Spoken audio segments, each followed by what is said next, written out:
Yeah, it goes everybody, because today we'll continue on with a game called Danganronpa Single File. Where were we? What is going on?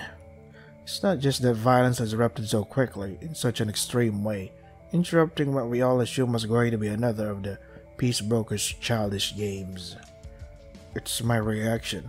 I just witnessed a spray of blood stain a man's face and pool at his feet, while dripping down from the grotesque stubs of his severed fingers. I even saw it staining the knife that Mr. Sullivan used to do the deed. Why am I not unconscious? I've never been able to look at blood without passing out. It's because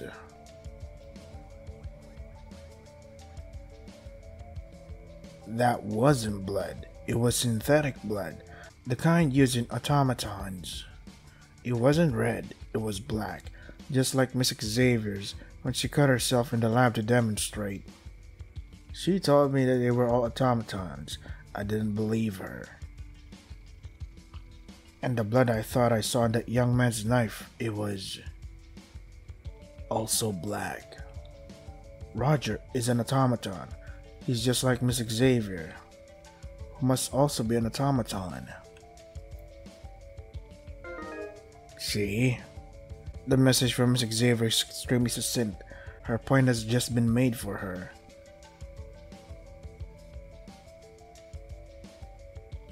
I feel like my head is spinning. Ironically, this new revelation has me feeling as though I'm going to faint, despite my staying conscious through all of the blood just now.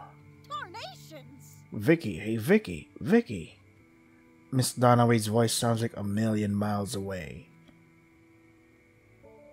I don't think I fainted, but I'm alone with my thoughts. The others have disappeared from my vision. I can't put it all together. Why did I construct this experiment? I'm alone surrounded by automatons? If I take that to be true, then for what purpose? This is not the way the Single File project, hey, he said the title of the game, 10 over 10, was designed to work, nor is it the 12-man training exercise from the Future Foundation cover story. If it's the work of despair, then why would they put me, a single human, in a game full of automatons? The most likely answer is that it really is my own work, but what was I aiming to achieve? Does Ms. Xavier know the answers? Is she my pawn in all of this? Someone else's? Or could she be the one behind it all? More importantly,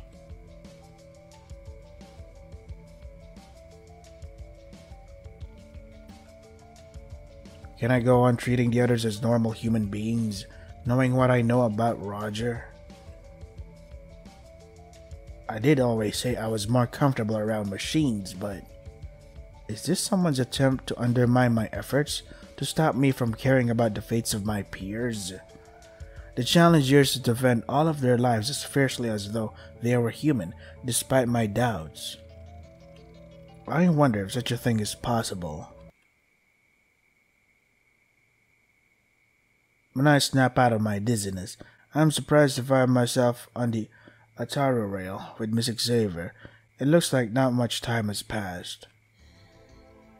Good, you're back. You have to know how suspicious it'd look if you fell unconscious right before this test.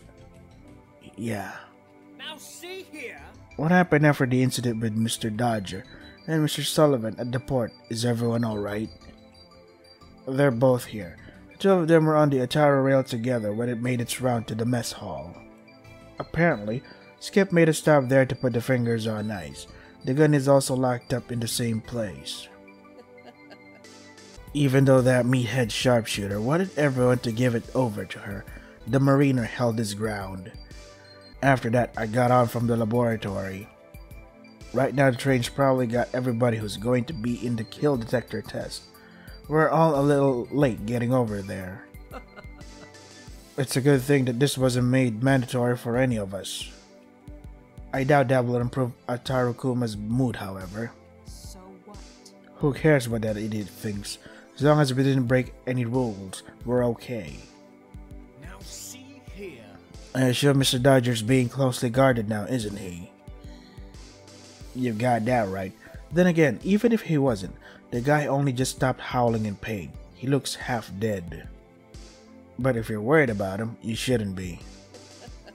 Partially because he got what he deserved, but also because, well, you get it now, right? The true nature of these people. Impossible. Please, Miss Xavier, let's not talk about that subject right now. Thinking about it makes me feel like I'm getting dizzy again. You know, I wonder if we haven't ruined Ataru Kuma's motivation scheme. It seems highly likely that Mr. Dodger is the one who had everything to lose from the kill detector test. He seemed to be staunchly opposed to everyone's taking it the moment it was announced. If he'd been forced to take it, we would have known his duplicitous nature. I wonder if perhaps we're in the clear now. By ruining Mr. Dodger's attempted murder, Skip did the unthinkable and prevented the first round killing. Of course. I will say the fact that we're headed towards the event plaza now is encouraging. If anyone wanted to prevent the examination, they're doing a poor job of it. On the other hand, there are plenty of others who aren't attending. You've got Bailey closed up in the comms tower and Charles closed up in the bunker. Add to the fact that Roger has insisted he won't play and Hoyt's going back to the port. Now see here. The older Mr. Sullivan opted out. He did say he was going to be busy during this time. Turns out he's planning to try out his plane during the event. He let all of us know just a bit ago. The bastard's probably going to fly off by himself. Kind of funny, when you consider what Roger just went through, trying to get his own one-passenger ticket out of here. Now see here. The fact doesn't exactly have me laughing, after seeing what the younger Mr. Sullivan is capable of. Well, I'd have liked to know what sort of body count the older is planning on. As we approach the event plaza, I hear a buzzing in my pocket.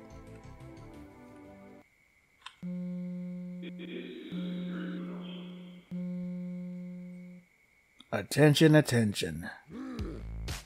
Attention, bear arms, cadets. It's come to my attention that the turnout for my super exciting kill detector test is less than 100%. Some of you are still holed up in other places. As a little extra incentive, I'm going to give everybody a free tip. I'm the nicest chief of staff you're ever gonna have in this rough world of ours. You don't even have to do any favors for me, under the table or otherwise. This one's something you all can use, so listen up. Ahem. You all know the premise of a killing game, right? It means that you're all trapped inside here. It should go without saying that none of you can escape from here. I thought you all were the best of the best and you even had experience, but here we are. Some of you are making brain-dead assumptions. One of you has been trying to use the comms tower to send messages outside the game. Another's trying to fix up a plane to fly off the island, or that's what it looks like. So I'm going to save you all some time and let you know what you should have pieced together from common sense. The comms tower can't contact the outside world. The boat can't reach the outside world. The plane can't reach the outside world. You know you're only allowed in the killing game grounds, and the outside world is well out of bounds. And if you go outside the bounds of the killing game, it'll be grounds for immediate disciplinary action, if you know what I mean. Similarly, if anyone were to enter the grounds of the killing game, it'd be shoot on sight. So give it up and come enjoy some quality time with yours truly. Barrel Zulu cadets. The reference server has been updated with relevant info. Well, blow me down. Of course, it only figures you'd say something like that. Keep your flags at full sail, everybody. There's no reason to give up that easily. If anybody can figure out how to get us out of here, it's the Sullivan brothers. I think not. It was always a bit of a long shot. You maggot! Just means we gotta face this head on. Like I figured all along. Y'all put yourselves up by your bootstraps and keep your eyes open. Haha, I never intended to use such pedestrian means of escape anyway. The only true means to end the killing game is to vanquish the mastermind. My apologies, Monsieur Sullivan. It must be discouraging to hear, but perhaps it is a waste of time to continue exploring the boat or the plane as a means of escape from our present situation. What my oh so giant friend here means to say is that you must have had barnacles on your brain if you ever thought the mastermind would afford us that opportunity. No! Your brother especially. The hard-headed Hoyt continues to treat that plane like it's his only salvation. Wonder how he's feeling now that he knows it's off the table, hee. No siree! Hey now, you take that back. My brother was never intending to take that plane off the island and leave us hanging regardless. You may not know it looking at him, but he's got a heart of gold. All he ever wanted to do was fix that place so he could go get help for all of us. No! Oh really? You defend your brother, but you know what I've observed in my short time knowing him? You're the one who makes the decisions for him. You're the one who's got all of the talent, aren't you? When things go awry, you took charge, took down the criminal. Could he have done the same thing?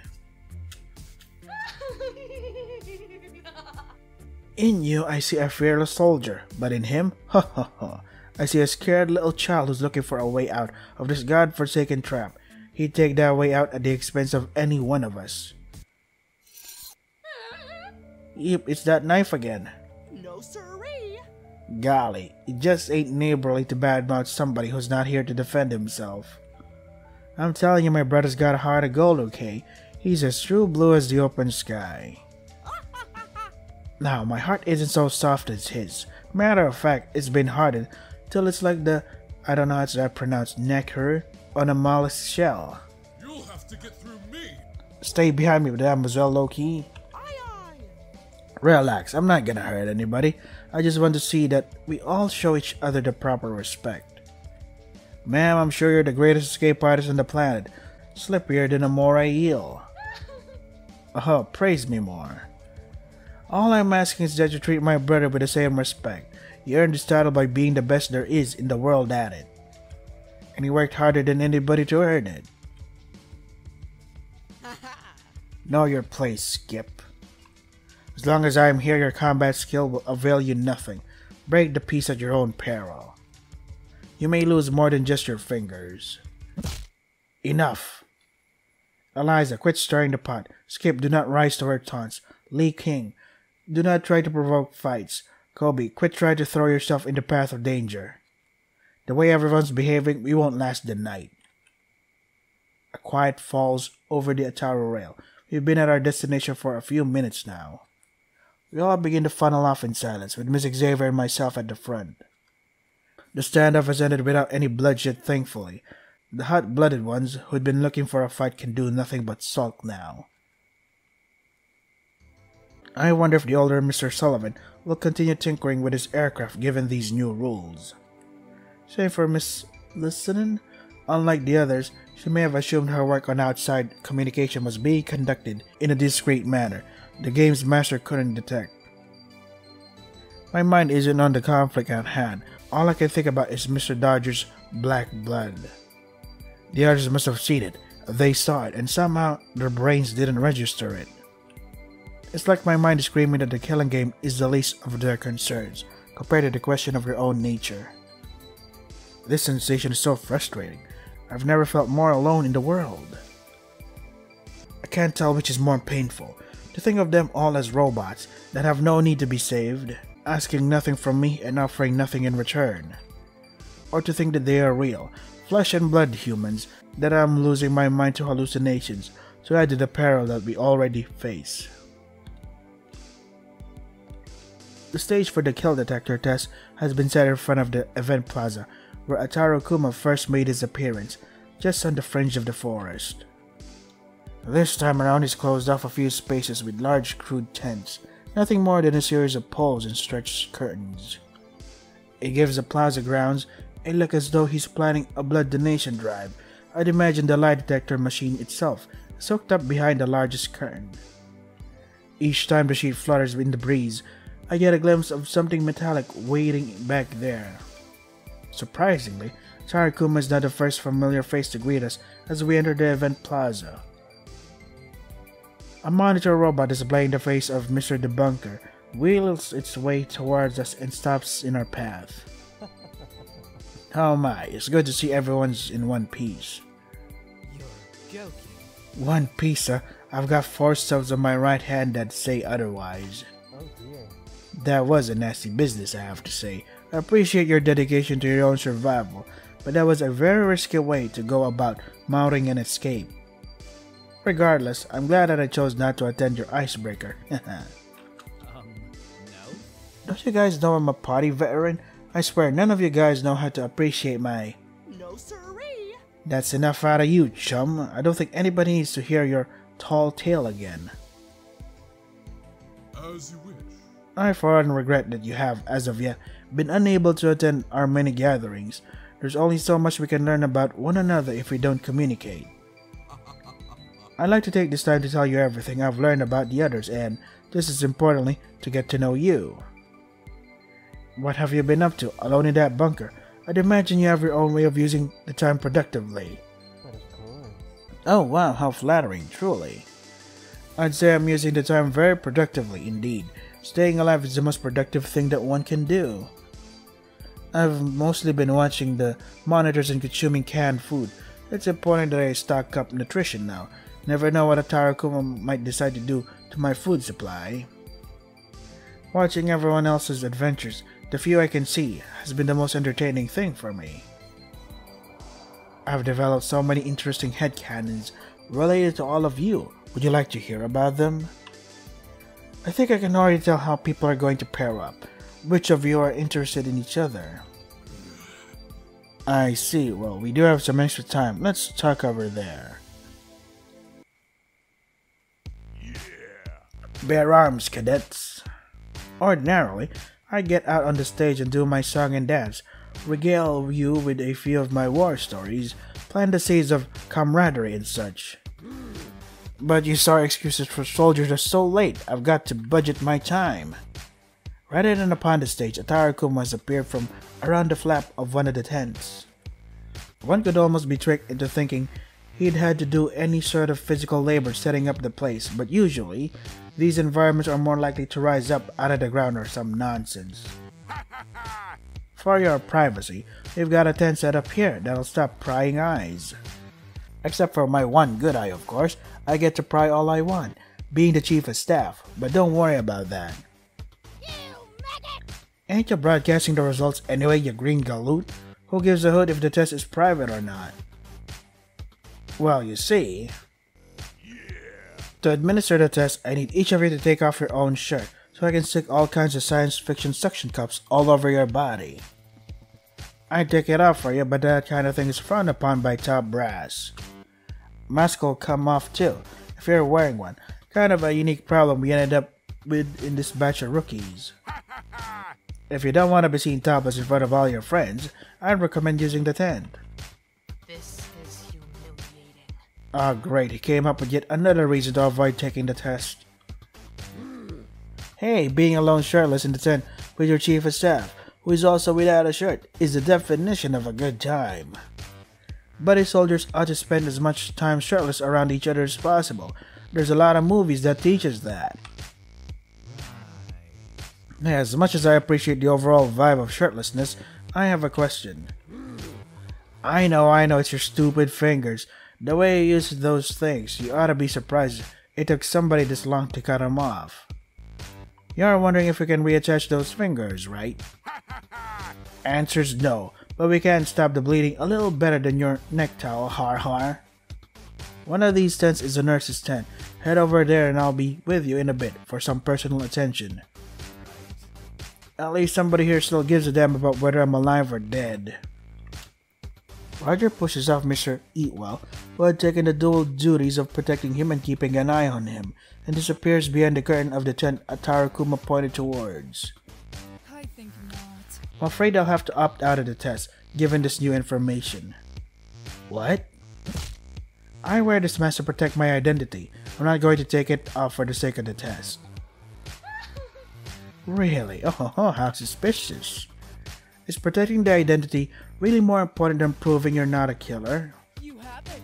Yes, actually. My most important oath, above all others, is to avoid putting those inside my organization in harm's way. I won't do anything that jeopardizes their identities. Revealing my own identity falls under that umbrella. Instead, I'll keep an eye on Mr. Dodger. Phooey, I'm going to remove my mask. Don't be a spoil sport. Miss Loki, that domino mask isn't doing much to hide your face in the first place. So you're telling me I've only got 7 people left taking part in the test? But of course. I'll gladly answer the questions too if you want, but if you're giving me the option to avoid attending in person, of course I'm going to take it. Why don't I drop out and make it an even number? This is the last time I ever give you bastards an optional motivation. I worked really hard on this, and you guys are making a joke out of it. I'm in such a bad mood now. I might just make you all run laps. Well then do it. Sheesh. You ain't much of a chief of staff. Haven't done a single soldierly thing since we got here. 100 laps, Donaway. Yes sir, hoot doggy, now you're talking. Now see here. You realize now you're just down to 6 cadets after sending away Miss Donaway, don't you? I mean, hold her place in line, damn it. She's going to do it when she finishes her laps. Now what? The amusing scene has almost made me forget the danger underlying all of this. This motivation was meant to push someone into killing. The ones in line now are in order. Miss Xavier. Myself. The currently occupied Miss Donaway, whose place is being held in line. The younger Mr. Sullivan. Miss Loki. Miss Wrong, who had been helping Mr. Evil watch Mr. Dodger. And finally Mr. Evil, who's now occupied catching Mr. Debunker up to speed. Mr. Debunker is both here and not here. Miss Zadie and Mr. Dodger are both here but have opted out for different reasons. Miss Lieutenant and the older Mr. Sullivan are both absent. Tarakuma's announcement was meant to curb their efforts to leave the island, but that doesn't seem to have motivated them to attend the test. I know that this test won't change much. We are already suspicious of one another. For instance, if we were to learn that Mr. Sullivan had killed a man, would that change anything about how I view him? He's already proven his capability to harm.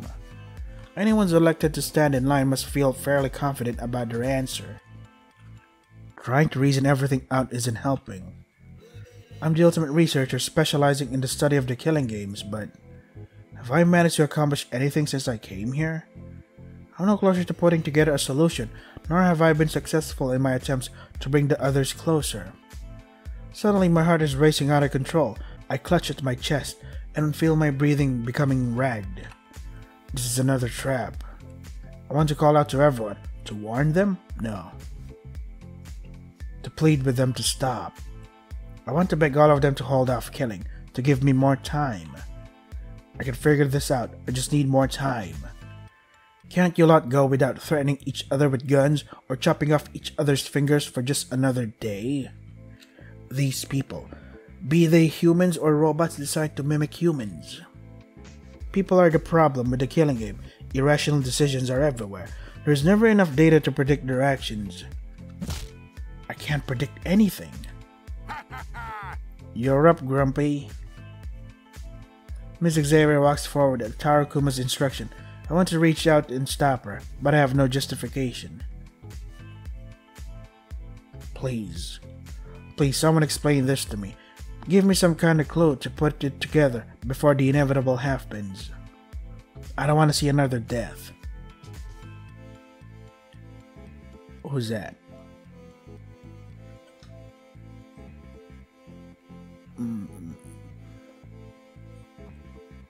Images are flashing through my head, one after another. Images from my killing game research. Oh, okay. One death after another, and another, and another. Countless killing games devised by innumerable masterminds. Stabbings, strangulation, decapitations, dismemberments, shootings, impalements, burnings, electrocutions, explosions, poisons, acids, crushing, gnashing, pulling, ripping, twisting, popping, splattering,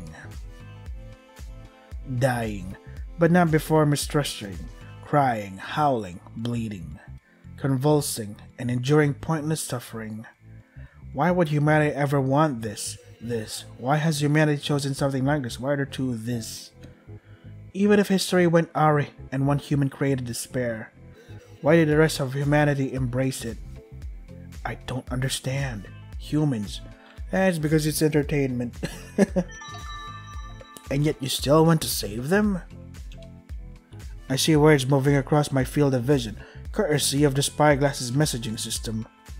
Is Miss Xavier sending me these? Regardless, I can't let the chance get away. I answered the question, do I want to save humanity? I do. It's all I've ever wanted. Then remember the path to victory. You'll still be able to access it. Allow me to help you along. The scene around me seems to be becoming so blurry that I can barely make it out. But that said, I see a person seated just a short distance in front of me. It appears as though I'm staring at myself. Is that the real Victor? I strongly recommend that you save the game before continuing, but the next update is done. You'll be able to load the new content from this spot by pressing Shift R. Proceed when you're ready. Okay. Save here. Let me just take my water break. Just gonna drink. Okay. Log recovered. Accessing. Right through it. My own voice coming from the room's other occupant slowly becomes audible. I can't tell what he's referring to, but his tone sounds jovial. Bloody hell, when was the last time I sounded so carefree? You really are an eccentric, aren't you? Another voice that is not my own just projected out, as though I were the one speaking. I can't place the owner, nor does it seem I can control their actions. It's as though I've been stuck into a VR program, lacking any form of interactivity. I only have access to my sight and only from this fixed point of view. I resolve myself to a role of silence. I need to understand why this unfamiliar scene is being shown to me. I prefer to be called a genius. Where the human mind fails and the human will falters, machines can be made infallible. Thanks to that, Single File, hey, the title of the game, will be a success. Single File, hey, the title of the game, will create the ultimate problem solver, a mind in the body of an automaton. This being will be capable of seeing the best possible killing game outcome and setting it into motion. Once perfected, that automaton will be propped up as an attractive abduction target by careful collaboration with the future Foundation. Soon as any agent of despair makes the mistake of abducting the ultimate problem solver, that's a checkmate in our favor. I fail to understand how that solves the problem. Sure, this automaton might solve that one killing game and help others survive. But there are countless games across the globe.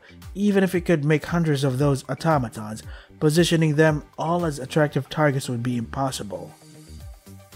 All it would take would be one exposure for the word to get around, allowing despair to adjust their tactics. No, the goal isn't to solve one killing game, although that's certainly doable. The power of the ultimate problem solver is to solve all killing games. Once it is unleashed upon despair, all it shall need is that one inroad in order to dismantle the terrorists from the ground up. How? The machine's methodology is truly fascinating to behold. So far, I've only seen it in simulations, but you'd be amazed at the results. I've been feeding the mind a steady input of various killing game scenarios from my recordings and allowing it to make its own deductions to come to its own solutions. In these situations, it doesn't just solve killing games. I've witnessed hundreds of instances where the problem solver has gone from being trapped inside of a killing game to capturing the mastermind alive for the future Foundation's interrogation. That is but the tip of the iceberg. There are even scenarios where the problem solver befriends the mastermind and engages in undercover work or acquires the resources of the agents for further study. In each case, their solution does far more than solving the immediate problem. The logic is truly extraordinary, surpassing even my own after years of research. it exhibits creative decision-making at a level inconceivable by human minds. The best part is that these examples only scratch the surface of what the ultimate problem solver will be capable of accomplishing. Such a machine can't exist, Victor. That's just common sense. I know you're a capable mechanist, but you're talking about creating a machine operating on a level magnitudes higher than the greatest minds of their future foundation. You're a self-proclaimed genius, and you're claiming this creation could even outthink you. I know it sounds unbelievable, you're probably beginning to doubt if I'm truly a genius at all, haha. But you'll understand during the course of your mission here. The problem solver is not quite complete yet, but it's close. Soon the single file project will commence. The machine is already capable of communication. I'd say speaking with it tends to be quite the uncanny experience, most enlightening. Would you like to meet it?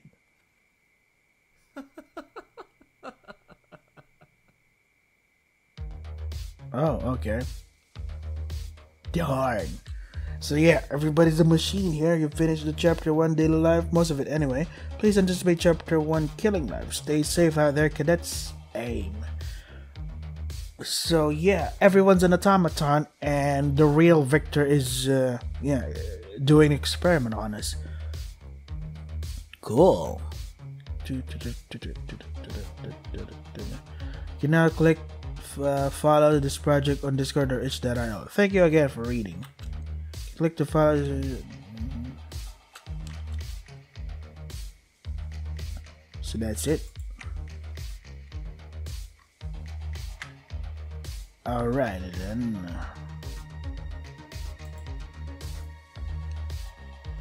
So here.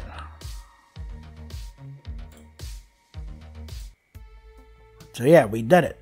Danganronpa single file. Okay, we are the machine capable of human emotion, able to understand empathy and all that stuff. Interesting. So what y'all think? I thought it was pretty awesome. It took quite a while to show the truth, the reveal that it's just all of this is just a test. Everyone's an automaton, including the Victor that we know. Well, the real Victor is just observing, basically putting all of the automatons on a test run, IRL. So yeah, they're up a single file if you want to try the game for yourselves. I like it. The links are in the description. That is all for today. Stay safe and take care of yourselves.